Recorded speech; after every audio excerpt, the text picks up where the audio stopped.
Ég heiti Guðmundur Ingi og ég leiði lista Flokks fólksins í Reykjavík. Mín fortíð er ekkert leyndarmál. Ég hef farið í gegnum erfiða tíma, tekið ákvarðanir sem höfðu afleiðingar og ég hef þurft að bera ábyrgð og lifa með því.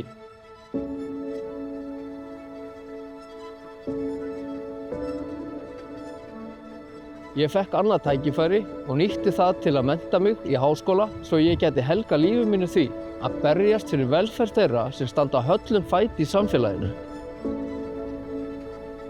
Ég veit hvað það skiptir miklu máli þegar einhver trúir á mann og maður fær annað tækifæri. Með mér er öflugt teymi sem er tilbúið til að vinna fyrir fólkið í Reykjavík. Fólkið okkar sem byggði upp þetta samfélag á ekki að þurfa að bíða í marga mánuði eftir grunnþjónustu. Útrýmum þessum biðlistum. Reykjavík er bílaborg. Það er komið tími til þess að horfast í augu við raunveruleikann og hætta þessu stríði gegn einkabílnum. Lausnin er ekki ný veggjöld á borgarbúa, greiðum úr umferð, flýtum Sundabraut og setjum Miklubrautargöng í forgang án þess að slá af öryggi vegfarenda. Nú er nóg komið af þessum lúxusíbúðum. Unga fólki og barnafjölskyldur þurfa húsnæði á viðráðanlegu verði.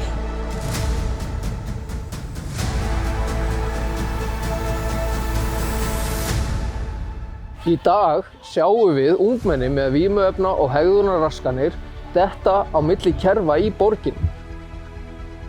Við verðum að grípa krakkana okkar miklu fyrr með snemmtækri íhlutun í skólum og frístundastarfi með mannúð og skaðaminnkun. Fyrstu 3 árin eru þau mikilvægustu í lífi barns. Ef borgin getur ekki skaffað leikskólapláss, þá ætlum við að taka upp heimgreiðslur til foreldra að finnskri fyrirmynd. Eldra fólk á skilið virðingu án frekari tafa, koma á nýjum frístundastyrk til að draga úr einangrun og stór eflum þjónustuíbúðir og hjúkrunarheimili.